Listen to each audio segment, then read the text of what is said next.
Thought I'd do another thought of the day. As I managed to get out on another walk this morning. It's like about, I don't know what time it is, just gone 7. And I thought, oh, what shall I share today? Any wisdom? I haven't really got anything specific, but what I did think is that I love this time of day, because there's literally, I mean, there's the odd people, but I mean, it's pretty dark down here. I can't really see too far ahead, but it's so peaceful. Like, it's so peaceful. You can probably hear the birds, they're waking up. You know, the swans and I think they're the seagulls you can hear. We've got ducks and cormorants, I can't remember what they're called. Got all sorts of bird wildlife down here. And it's just so peaceful. Like, really, in fact, just back there, when I got out the car, I was just taking some photos. And I noticed a robin come fly down, land on the path. And it was just kind of like on the path looking at me. And it was just looking at me, because it's like a stone, you know, it's not like a muddy path or anything. There's no worms there for it to get. And it's just looking at me. And a woman walks past and I'm saying, oh, there's a little robin there. You know, people must think I'm crazy. It's fine, I don't care. And so she stopped, and as she walked past it, it'd flown up into the tree. And it was sat on a bench. Kind of is a bench for a robin, isn't it? Sat on a twig, you know. I can't think of what the bloody word is. And then it kind of come back down, and it sat, you know, it was back on the floor again. And I kind of like walked up to it. And when I say like how far away I was, let's say I'm here, it was probably about there. Like, it weren't far away from it all. I walked up to it, and it was just looking at me, and I'm talking to it. And then another man starts walking by, and it sort of flew up onto the wall, and then it come back down, and then it went over the wall. And I was like, wow, that was, you know, that robin was saying hello to me, was saying good morning. Because I know, you know, I know robins will come and get close to people, but when they do it for, you know, a sustained amount of time, there's something in that. That was probably one of, you know, my grandparents or something, or my uncle coming to say hello, good morning, Gemma. But yeah, obviously it's beautiful. I'm down here a little bit earlier today than I was yesterday, only slightly, but it's really nice. It's really nice and peaceful.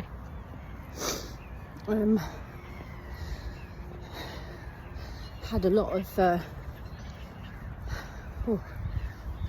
downloads and healing that came in yesterday after my morning walk yesterday, and yeah, it was quite intense, quite emotional actually. What I can say is, and anyone that's on a bit of a healing journey will know, as time goes by and the more healing you do, the less, it's still emotional, but the less it, like, you don't get stuck in those emotions for long. You kind of release it and you move forward. But yeah, yesterday was a biggie. Yesterday was a very big day, and funnily enough, I'd actually asked my guides and stuff to sort of, you know, I wanted a certain piece of information. And morning. Morning. It's lovely and quiet, isn't it? Oh, isn't it? Best part of the day. Yeah, exactly. And yeah, so I'd actually asked my guides to, you know, sort of guide me through, bring me this information I wanted to move through my next piece of healing. So I get a lot of information downloaded through my dream state. I didn't really get it in my dream state. Lo and behold, it came to me the next day in a very unexpected way as well, which is usually the case. So yeah, that was really, really powerful. Like I said in yesterday's video, I had the autism, second part of the autism assessment a couple of weeks ago, and that was like it felt like a missing piece of the puzzle, a missing puzzle piece. Why is that over there? It's a bit strange. It's usually on the end. Just looking that bit. Oh, it's usually on the end of there, I think. I don't know why it's there, but look at that. That's so peaceful and pretty. Building a new like cafe restaurant here. No doubt it'd be ridiculously expensive, overpriced. Anyway, I lost my way. What was I saying? So yeah, it comes in mysterious ways, these pieces of information for your healing. And yeah, like the autism one was like a missing puzzle piece that came in, even though I didn't really need it, because everything I need to know is inside of me. But this stuff from yesterday, yeah, very much felt like the same missing piece of the puzzle. And I managed to figure out, if you like, what my core wounding was, i.e. what that is the first ever wounding / trauma in your life, which then sets the trajectory of how your life is going to pan out until you start healing, until you wake up and you go, oh, hang on, this is not how it's meant to be. So I figured out what that was, how that then led on to other stuff, which I won't go into detail on here, so obviously it's very personal, but you know, I'll probably I will do videos on this stuff at another point, but they'll be a bit more structured to and in depth, and to explain how healing works, etc. This is just a sharing thoughts video, but yeah, so much kind of came to light yesterday, and as it came in, it just all made sense. And you know, I've no doubt I've probably still got some healing from all of that to do. You know, yesterday was kind of the first stage of linking it all together.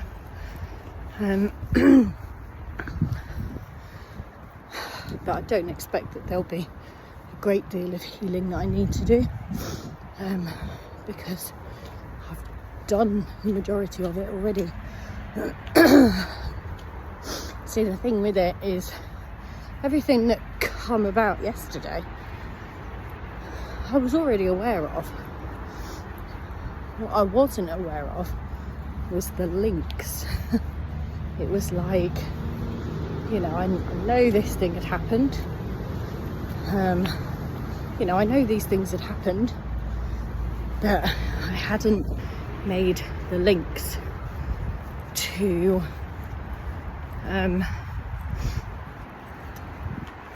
the I just hadn't made the links, but it was all very obvious, but that's the problem. I like that, I don't know why, but that's the problem. Things always seem obvious when you figure them out, but hindsight is a wonderful thing. And I am a true strong believer that everything comes to you at the right time.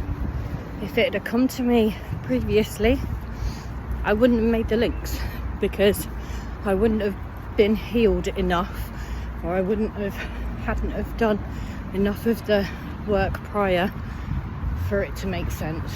So I'm a strong believer that everything happens at the right time, and you just have to trust the process. So yeah, that's where I'm at with that, really.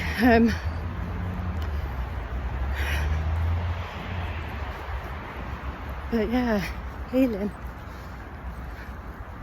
such a wonderful thing. I think the thing is we often take on the role of thinking we need to heal other people, you know, and that we need to save other people, but we don't. You know, even when it comes to your children, you do the best job that you can, but at the end of the day, it's their journey. Morning. It's their journey, and they've got to heal themselves. You know, as a parent, you guide and support and whatnot, but you can't do it for them, you know, especially once they, you know, obviously we're talking about once they're older. You can only do what you can do. You can't save other people, you can't heal other people. It's their journey, and you know, quite often we take on the responsibility of other people's trauma and healing, but that comes from a place of trauma yourself. You know, it's taken me a hell of a long time to realise that. You know, I was talking to my friend yesterday who, you know, we've been doing a lot of healing separately, but you know, on the same time.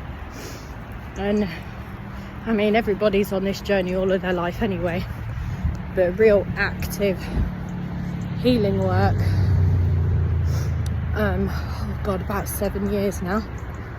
That was 7 years, like fully deep into it.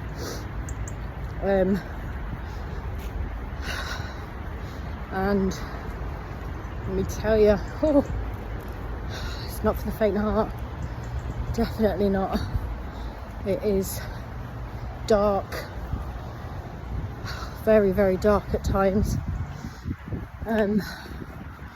But it does get easier. Just get easier. And especially as your awareness really sort of picks up, you can preempt what's going to happen. You know you're going to have a few days where you're just crying and you're feeling like crap, and you know, but then there is light at the end of the tunnel, you know, and there cannot be light without dark, you know. So when we talk about like shadow work, that's what we mean, you know. The shadow work is the trauma, it's the wounding. It's about stepping into that and, you know, saying, okay, this happened. And this is the thing with healing, it's not just about what happened to you, you know, because nothing happens to you, it only happens for you. It's also about your behaviour. Morning. It's also about the things that you've done as a human being that were harmful to others. you know, and I put my hands up. I haven't been a perfect human being, because there is no such thing as a perfect human being. And if I was to say, oh yeah, I haven't done anything, I'm this, I'm that, everything has been done to me, oh woe is me, well, that is just showing how unhealed you are and how unaware of yourself you are as well.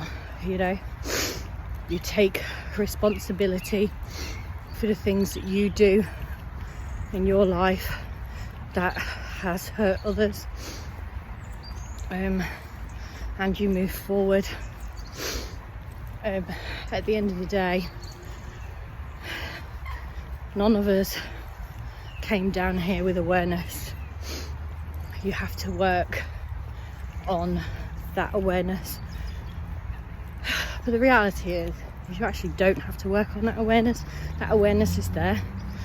We're just distracted from that awareness. And once you can gain that understanding, and trust that that is true, that awareness then slowly comes back, and you know, you can see what you've done, you can see, you know, how you've been, you can see the links between why you may have acted in a certain way, and the impact that that had on somebody else, the impact that something had on you.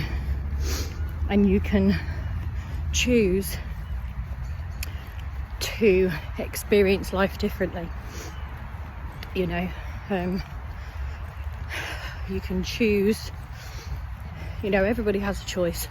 You can choose to be a victim, or you can choose to free yourself, and you can choose to live a life of freedom, happiness, abundance. Everything is in the mind. I just need to watch it here, it's a bit slippy. Yeah, everything is in the mind. When I talk about, or when I said about, you know, our awareness, what will try and cloud your awareness is your ego self. And your ego self, one, wants to keep you safe, but two, doesn't want you to be enlightened, doesn't want you to be free from your own shackles. So the ego self, for example, is, let's say, let me try and think of an example. Okay, perfect example. The ego self is, imagine you, I'm doing it on the example that I'm doing right now, walking in the morning.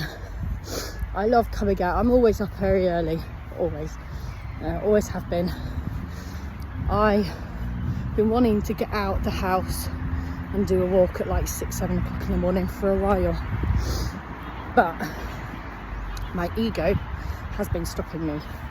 My ego, this is the thoughts in my head, has been, oh no, don't bother Gemma, just have your, you know, sit at home, chill, have your coffees, it's too cold, do that, and yeah, don't worry about it, go for a walk later, and then I end up not going for a walk at all.